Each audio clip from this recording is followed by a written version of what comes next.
우리 찬송가 543장으로 하나님 앞에 영광 돌려드리겠습니다.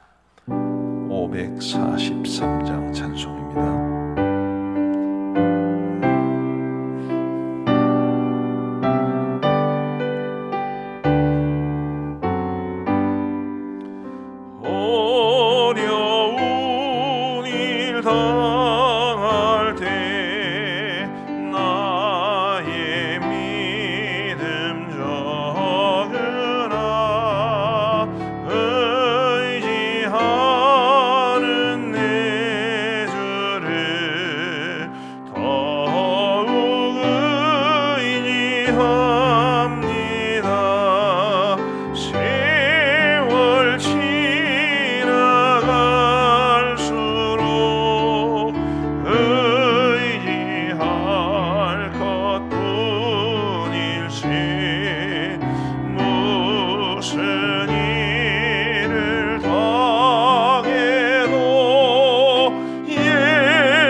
우리 하나님 말씀 예레미야 17장 말씀입니다.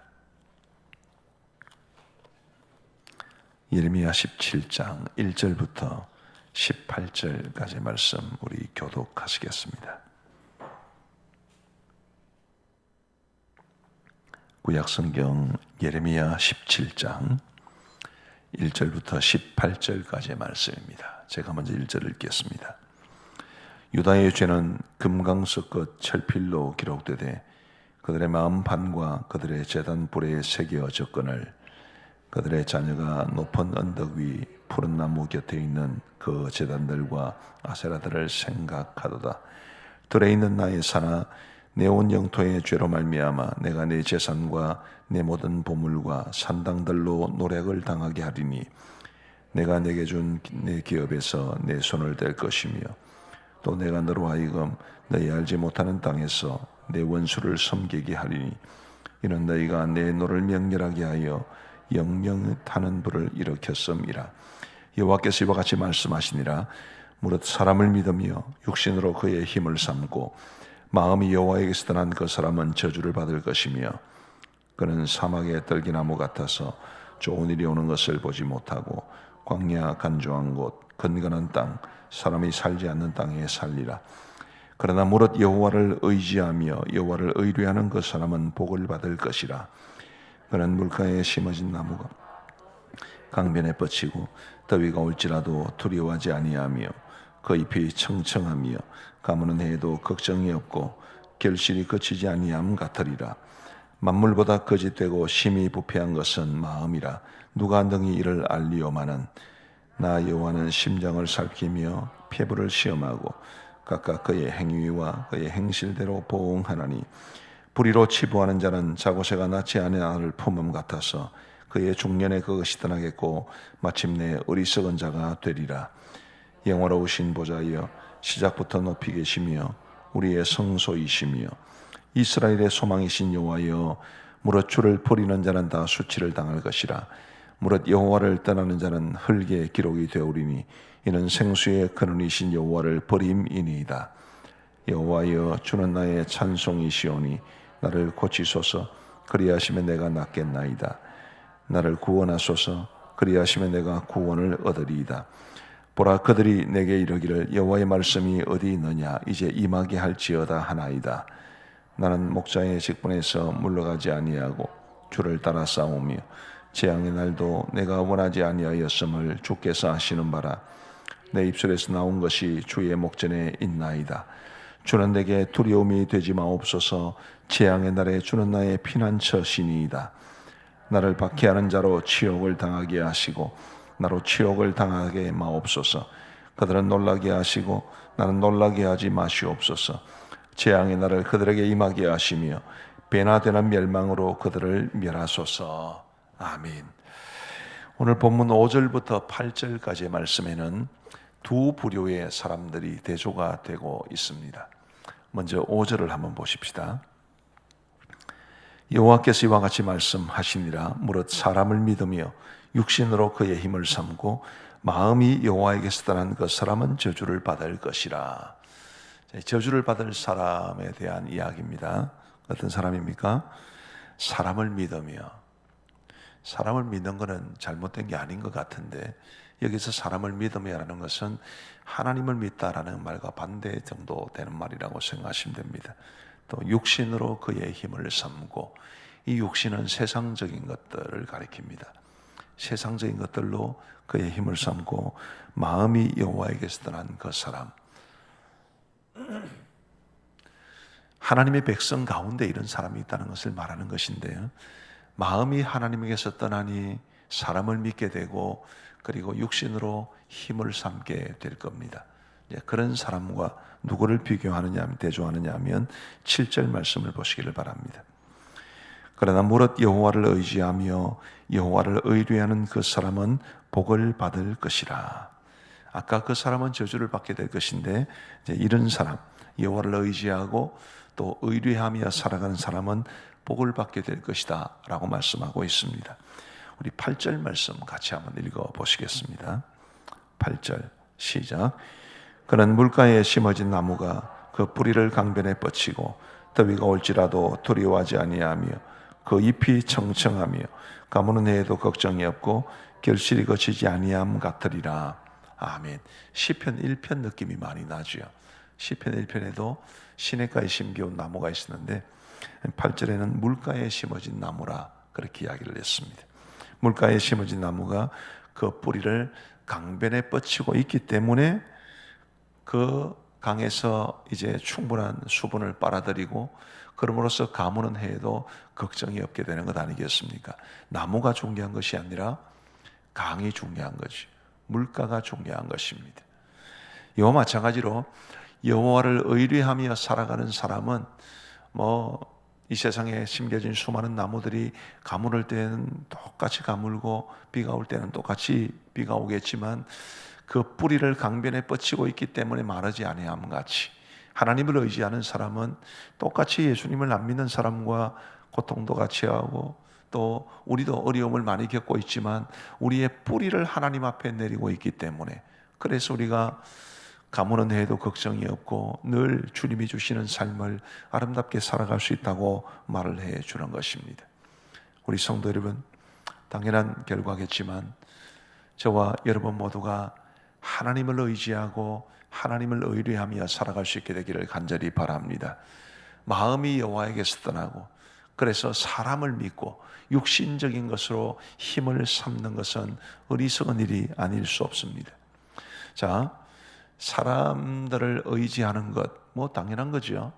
육신적인 것 우리에게도 필요합니다. 지금 여기에서 말하는 것은 우선순위의 이야기입니다. 여기 지금 사람을 믿으며 육신의 것으로 자기 힘을 삼는다는 것은 마음이 하나님에게서 떠났기 때문에 하나님을 의지하는 건 아예 그 사람에게 없습니다. 오직 사람을 믿고 세상적인 것만을 의지하는 것만 있는 경우지요. 그러나 하나님을 의지하고 하나님을 의뢰하는 사람에게는 하나님을 의지하고 의뢰하는 것이 인생의 최고의 우선순위고 그리고 그 밑에 하나님이 주신 것들을 누리는 것이 이어지게 되는 것입니다. 우선순위가 뒤바뀐 사람, 하나님이 아니라 그 마음이 하나님께서 멀어지고 사람이나 혹은 육신적인 것을 의지하며 살아가는 사람이 어떻게 됩니까? 우리 11절 말씀을 한번 보십시오. 11절은 이렇게 말합니다. 불의로 치부하는 자는 장고새가 낳지 아니한 알을 품음 같아서 그의 중년에 그것이 떠나겠고 마침내 어리석은 자가 되리라. 이 자고새라는 것은 잘 모르겠어요. 뭘 말하는 건지. 근데 우리나라에 뻐꾸기라는 새가 있지 않습니까? 이 뻐꾸기가 알을 남의 새의 둥지에 낳는 새로 유명합니다. 대개 보면 뻐꾸기는 자기보다 좀 몸집이 작은 새의 둥지에 알을 낳는데 그러면 원래의 둥지의 주인인 그 새는 이게 자기 알이 아닌 줄도 모르고 열심히 품습니다. 그리고 자기 새끼들과 함께 부화를 시킵니다. 뻐꾸기가 자기보다 몸집이 작은 새의 둥지에 알을 낳기 때문에 뻐꾸기 새끼도 원래의 그 둥지의 주인의 새끼보다 몸이 더 큽니다. 그래서 엄마가 주는 먹이 다 독차지하고 지보다 몸집이 작은 원래의 새끼들을 다 둥지로 떨어뜨려 죽게 하고 딱 뻐꾸기 새끼 하나만 남습니다. 나중에는. 그런데도 이 주인 새는 그것도 모르고 이 뻐꾸기 새끼가 자기 새끼인 줄, 자꾸 새끼에서 미안합니다. 자기 새끼인 줄 알고 계속 먹이고 먹이는데 뻐꾸기 새끼가 날아갈 정도가 되면 이 진짜 뻐꾸기 새끼지. 날아가 버리는 나쁜 놈의 새끼가 되는 것입니다. 자고새는 뻐꾸기에게 당하는 새라고 보시면 됩니다. 자기 새끼인 줄 알고 자기 알인 줄 알고 열심히 부화시키고 열심히 걷어먹였는데 정말 자기 새끼 다 죽이게 하고 때가 되면 훌쩍 날아가 버리는 불의로 치부하는 재물이 꼭 그와 같다라고 말을 하는 거죠. 자, 불의로 치부하는 것은 다른 사람들을 속여가지고 돈을 벌었다 그런 것을 말하는 것이 아닙니다. 불의로 치부하는 것 역시 세상적인 부를 가리키는 것입니다. 세상적인 부, 있다가도 없어지는 것이고 지금 우리나라가 참 기도를 많이 해야 될 때라고 생각합니다만 이 국가의 신용 등급이 계속 좀 위험한 상황 가운데 있습니다. 왜요? 여기저기도 다 국가의 손을 벌리잖아요. 제가 이제 뉴스를 보니까 지난 상반기에 우리나라에서 폐업 신청한 법인만 522개입니다. 얼마 전에 뉴스를 보니까 폐업 신고한 자영업자가 14만 명이래요. 이렇게 어려운 상황 가운데서 우리 국가의 이 재정 건전성이 참 걱정이 많이 됩니다만 이런 것들을 보더라도 이 눈에 보이지 않는 이런 코로나 바이러스 하나 때문에 전 세계가 이렇게 될 줄 누가 알았겠습니까?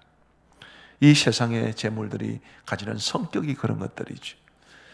이만큼 세상을 살아보니 과거에 떵떵거리며 살던 사람들이 정말 나중에는 경제적인 문제로 어려움을 겪는 경우를 많이 보았습니다.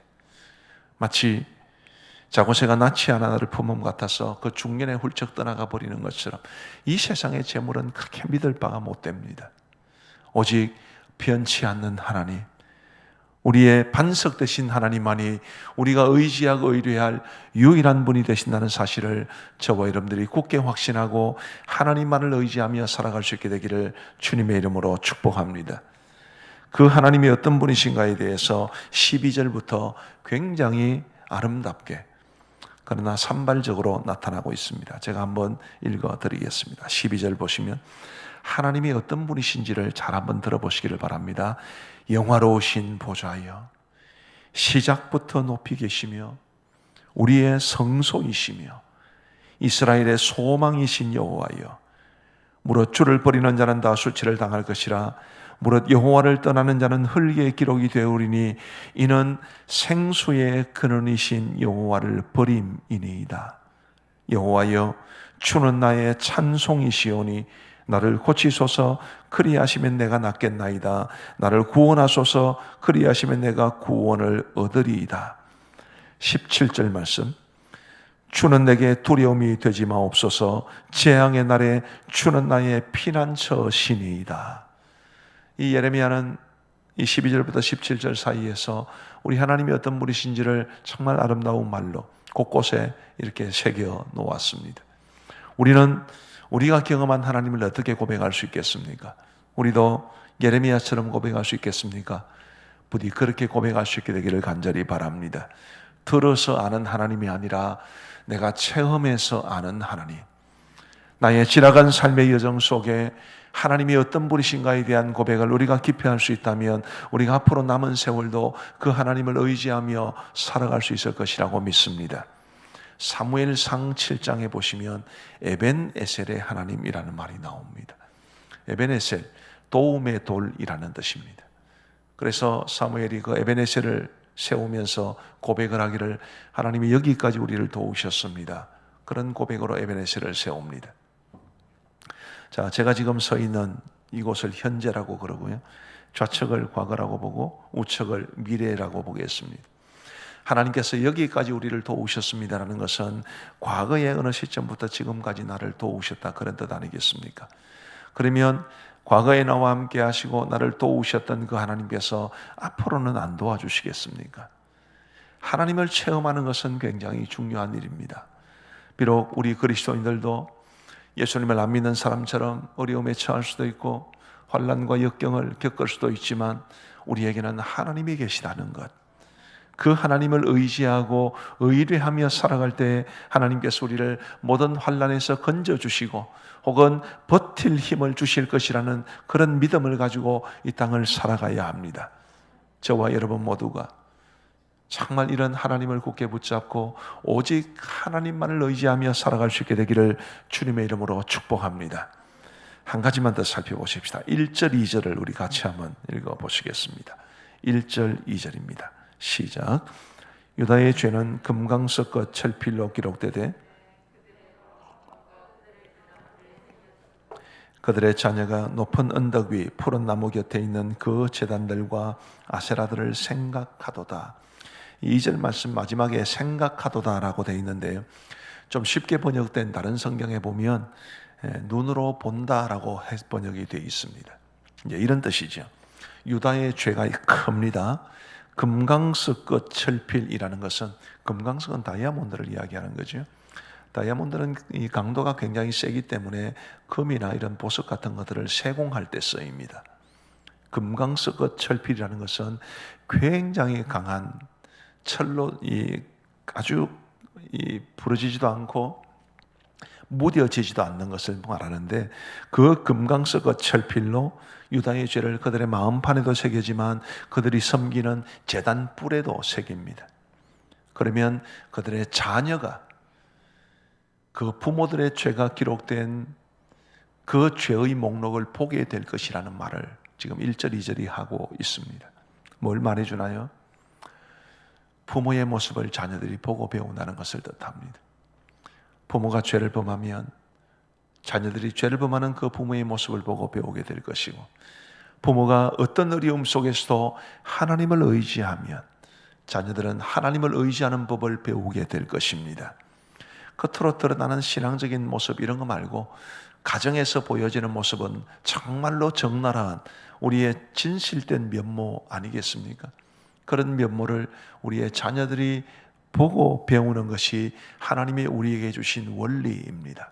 저도 부모님의 신앙을 보고 자랐습니다. 저희 부모님 학교도 제대로 못 나오시고, 우리 어머니는 국민학교 졸업이 다고, 우리 아버지는 그나마도 국민학교 3년밖에 다니지 못했습니다. 가진 것도 없고, 그리고 늘 병약하신 분들이었지만 믿음으로 살아가려는 그분들의 모습을 보면서 저는 자랐습니다. 누군가 저에게 당신의 믿음의 최고의 스승은 누구시냐라고 물으면 저는 두말하지 않고 우리 부모님, 그 중에서도 우리 어머님, 늘 그렇게 고백을 합니다. 우리 사랑하는 성도 여러분, 우리도 우리의 자녀 손들에게 그들이 가장 존경하는 신앙의 스승으로 그들의 마음속에 새겨질 수 있게 되기를 간절히 바랍니다. 그러기 위해서라도 우리가 지금 우리가 당면하는 모든 위기 앞에서 하나님만을 의지해야 되고, 철저하게 믿음으로 살아가야 한다는 것 잊지 마시고, 오직 우리의 어떤 형편 속에서든지 하나님만을 굳게 의지할 수 있는 우리 모두가 되기를 주님의 이름으로 축복합니다. 우리 함께 오늘 말씀을 생각하시면서 한번 기도하시면 좋겠습니다. 하나님, 나의 마음이 하나님께서 떠나지 아니하도록 도와주시고, 사람을 믿거나 육신으로 힘을 삼기보다 오직 하나님만을 의지할 수 있도록 도와주옵소서. 간절히 한번 기도하겠습니다. 자비하신 아버지 하나님, 오늘도 우리를 이 비오는 날 아침에 주님의 전으로 인도하여 주시고 주의 말씀을 듣게 하여 주신 것 진심으로 감사합니다. 자비하신 아버지 하나님, 이 세상을 살다 보니 우리 하나님을 의지하는 것이 얼마나 크고 놀라운 축복인지를 더 깊이 알게 됩니다. 아버지 하나님, 저도 그렇고 우리 모든 성도들도 그렇고 정말 이 세상을 의지하지 않게 하시고 오직 하나님만을 의지하며 의뢰하며 살아갈 수 있도록 은혜를 베풀어 주시옵기를 간절히 원합니다. 아버지 하나님이여, 많은 사람들이 그 마음이 하나님에게서 떠났기 때문에 하나님이 아니라 사람을 믿으며 영적인 것이 아니라 육신으로 그의 힘을 삼고 살아갑니다. 하나님이여, 우리들은 우리의 마음이 하나님에게서 멀어지지 아니하도록 도와주시고 철저하게 하나님을 향하며 하나님만을 붙잡으며 하나님에게 붙어 살아갈 수 있도록 도와주옵소서. 그런 가운데 우리도 이 땅을 살아가면서 때로는 어려움도 당하고 때로는 곤란도 당하고 고난한 일에도 처하지만 아버지 하나님이 오직 하나님만을 의지하는 가운데 우리의 모든 삶의 무거운 짐들을 주님 앞에 맡길 수 있도록 도와주옵소서. 오늘 본문에 나타났던 예레미야가 하나님이 어떤 분이라고 고백하는 이 아름다운 고백이 곧 우리의 고백이 되게 하여 주셔서 우리도 이 땅을 살아가면서 하나님의 은혜를 체험하게 하시고 그 하나님이 나의 삶의 전부이심을 나의 입으로 고백하며 살아갈 수 있도록 인도하여 주옵소서. 아버지 하나님이여, 우리가 살아가는 모습이 곧 우리의 자녀 손들에게 여과 없이 비춰지고 있다는 것을 늘 기억하게 하시고 우리의 자녀 손들에게 우리의 믿음이야말로 우리의 삶의 모습이야말로 가장 좋은 믿음의 모범이 될 수 있도록 주님이여 역사하여 주시옵소서. 우리 코비드19 문제를 놓고 하나님 앞에 간절히 기도하겠습니다.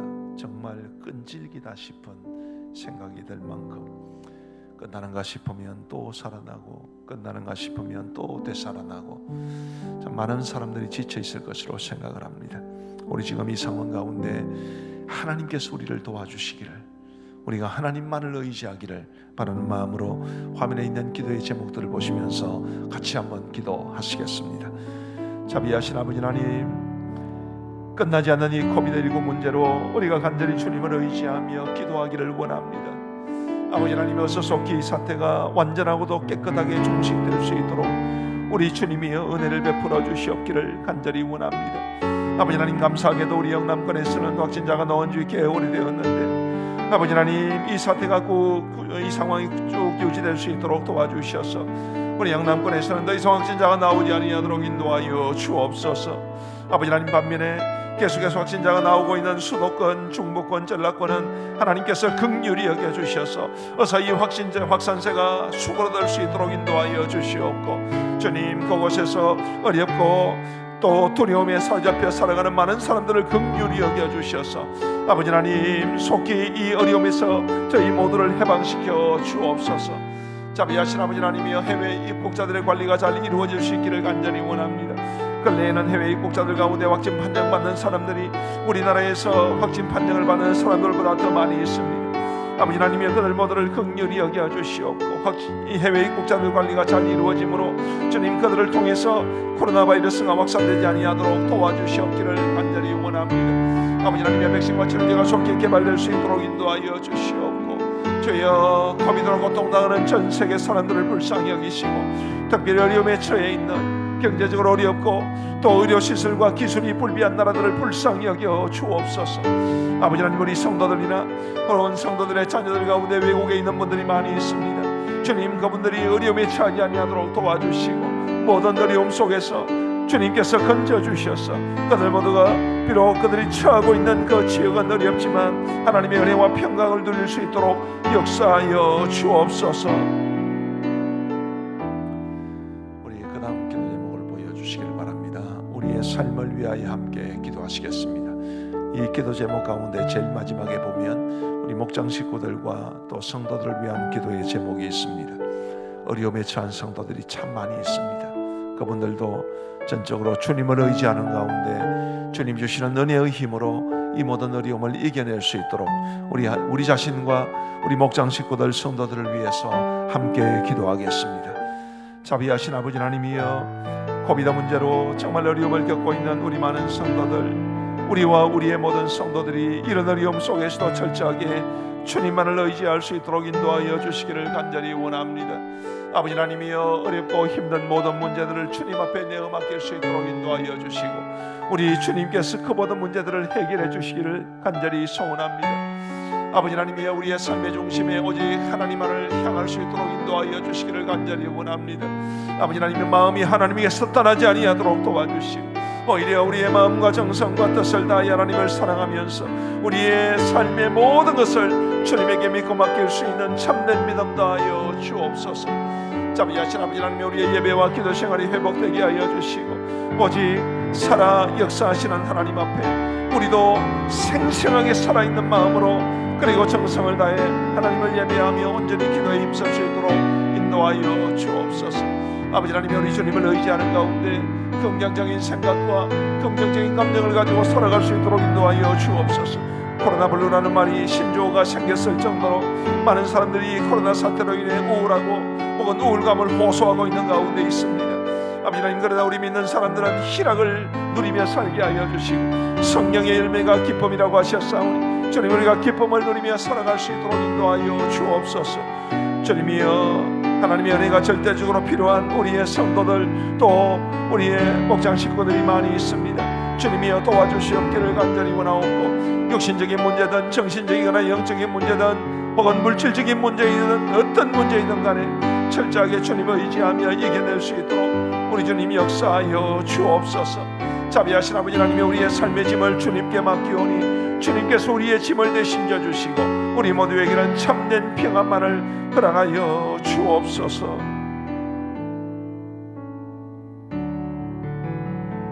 우리의 마지막 기도 제목을 보시겠습니다.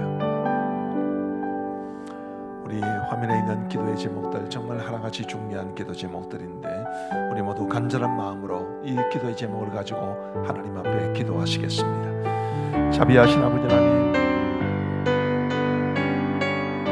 우리의 선교사님들과 선교지의 교회들을 불쌍히 여겨주시옵기를 원합니다. 아버지 하나님이여, 선교지의 교회들은 영상으로도 예배를 제대로 드리지 못하여 지금 극심한 어려움 가운데 처해 있고, 우리 선교사님들은 정말 열심히 복음을 전해서 이제 겨우 교회에 발을 들여놓게 하고 함께 예배하게 된 그 사람들이 복 믿음의 반열에서 떨어져 나가지는 않을까 염려하며 근심하며 눈물로 기도하는 가운데 있사오니, 하나님의 선교지를 돌보시고 선교지의 교회들을 돌보시고 우리의 선교사님들을 돌보아 주옵소서.